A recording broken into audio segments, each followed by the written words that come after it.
ভাইরে ভাই, শাকিব খানের সব মান ইজ্জত শেষ করে দিল ঢাকা ক্যাপিটালস। 10 উইকেটে হারলো চট্টগ্রাম রয়্যালসের কাছে। হ্যাঁ, আপনারা ঠিকই শুনতেছেন, বিপিএল এ 10 উইকেটে চট্টগ্রাম রয়্যালসের কাছে হারলো ঢাকা ক্যাপিটালস। এবার বিপিএল এর আসরে এই প্রথমবার কোনো দল 10 উইকেটে হারলো। ভাই, এটা শাকিব খান শোনার পর কতটা কষ্ট পাবে আমি সেটা ভাবতেছি।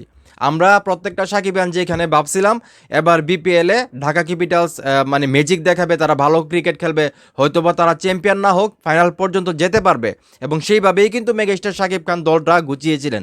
যে দলের মধ্যে সাইফ হাসানের মতো একজন ক্রিকেটার আছে, যে দলে নাসির হোসেনের মতো ক্রিকেটার আছে, যে দলে সাব্বির রহমানের মতো ক্রিকেটার আছে, যে দলে আসলে মিঠুনের মতো ক্রিকেটার আছে, তারা আসলে 10 উইকেটে একটা ম্যাচ হেরে যায়।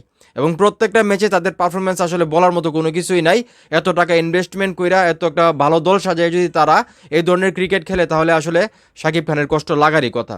আজকে যে পারফরমেন্স তারা করছে, যে হারাটা হারছে, এটা খুবই কষ্টদায়ক। 10 উইকেটে হার, তাও চট্টগ্রাম রয়্যালসের কাছে। চট্টগ্রাম রয়্যালস কিন্তু আহামরি প্রত্যেকটা ম্যাচে তো ভালো করতেছে না, যদিও তারা ভালো দল, আমি খারাপ দল বলতেছি না। সেই জায়গা থেকে ঢাকা ক্যাপিটালসের তুলনায় কিন্তু চট্টগ্রাম দল এতও ভালো না। নাইম শেখ আজকে হাফ সেঞ্চুরি মারছে, এবং আরেকটা রাইং স্টুন না কি নাম, উনিও হাফ সেঞ্চুরি মারছে।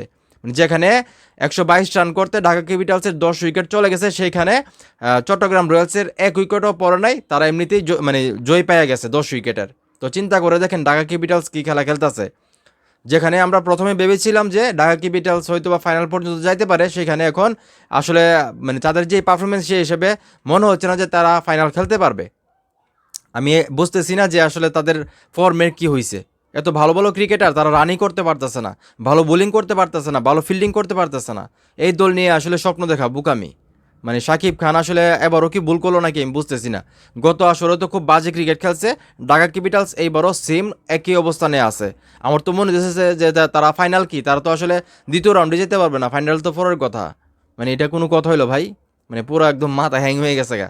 তো এখন এই মুহূর্তে যারা সাকিবিয়ানরা আছো, আসলে এই বিষয়টা তোমাদের কাছে কতটা কষ্টদায়ক লাগতেছে যে ঢাকা ক্যাপিটালস 10 উইকেটে হারছে চট্টগ্রাম রয়্যালসের কাছে, এবং তারা কি আসলে ফাইনাল খেলতে পারবে ঢাকা ক্যাপিটালস? তোমাদের মনে কি মনে হয় সেটা অবশ্যই কমেন্ট করে জানাবে। আর ভিডিওটা ভালো লাগলে অবশ্যই শেয়ার করবা।